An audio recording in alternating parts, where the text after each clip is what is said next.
Hello ನಮಸ್ಕಾರ. ನನ್ನ YouTube ಚಾನಲ್ಗೆ ಎಲ್ರಿಗೂ ಸ್ವಾಗತ ಸುಸ್ವಾಗತ.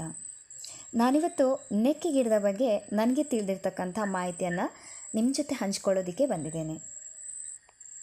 ನೋಡಿ, ಹಿಂದಿನ ಕಾಲದಲ್ಲಿ ಮನೆ ಸುತ್ತ ದಾಸವಾಳ ಗಿಡ, ತುಳಸಿ ಗಿಡ, ಎಕ್ಕ ಗಿಡ, ನೆಕ್ಕಿ ಗಿಡಗಳಂಥ ಹಲವಾರು ಆಯುರ್ವೇದ ಸಸಿಗಳನ್ನು ನೆಡ್ತಾ ಇದ್ದರು. ನಮ್ಮ ಹಿರಿಯರಿಗೆ ವೈಜ್ಞಾನಿಕ ಕಾರಣ ಗೊತ್ತಿರಲಿಲ್ಲ, ಆದರೆ ನಮಗೆ ಅನುಕೂಲವಾಗುವಂತಹ ಸಸಿಗಳ ಬಗ್ಗೆ ಅವರಿಗೆ ಜ್ಞಾನ ಇತ್ತು.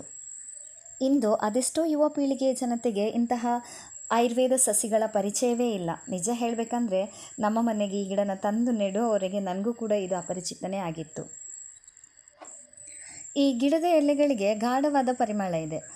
ಈ ಗಿಡ ಒಂದು ರಾಸಾಯನಿಕವನ್ನು ಹೊರಸೂಸುತ್ತೆ. ಅದರ ಹೆಸರು ಒಲಟಾಯಿಲ್ ಅಂತ. ಇದು ಮನುಷ್ಯನ ವಾಸನೆ ಸಿಕ್ಕ ತಕ್ಷಣ ಸೊಳ್ಳೆಗಳು ಬಂದು ಕಚ್ಚುತ್ತಲ್ಲ, ಅದನ್ನು ಇದು ತಡೀತದೆ.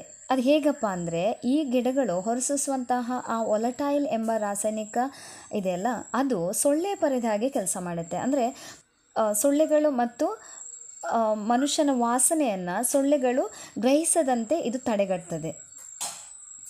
ಆದ್ದರಿಂದ ನಮ್ಮ ಮನೆ ಸುತ್ತ ಯಾವ್ಯಾವುದೋ ಕ್ರೋಟನ್ ಗಿಡಗಳನ್ನು ತಂದು ನೆಡೋ ಬದಲು ಇಂತಹ ಆಯುರ್ವೇದ ಗುಣಗಳುಳ್ಳಂತಹ ಗಿಡಗಳನ್ನು ನೆಟ್ಟು ಆದಷ್ಟು ಸೊಳ್ಳೆ ಕಾಟದಿಂದ ತಪ್ಪಿಸ್ಕೊಳ್ಳೋಣ ಅಲ್ವಾ. ಮತ್ತೆ ಭೇಟಿಯಾಗೋಣ ಈ ಗಿಡದ ಇನ್ನಷ್ಟು ಮಾಹಿತಿಯೊಂದಿಗೆ ಮುಂದಿನ ವಿಡಿಯೋದಲ್ಲಿ. ಸಬ್ಸ್ಕ್ರೈಬ್ ಮಾಡಿಲ್ಲ ಅಂದರೆ ಸಬ್ಸ್ಕ್ರೈಬ್ ಮಾಡಿ ಹಾಗೂ ಮುಂದಿನ ವಿಡಿಯೋಗೆ ಕಾಯ್ತಾ ಇರಿ. ಧನ್ಯವಾದಗಳು.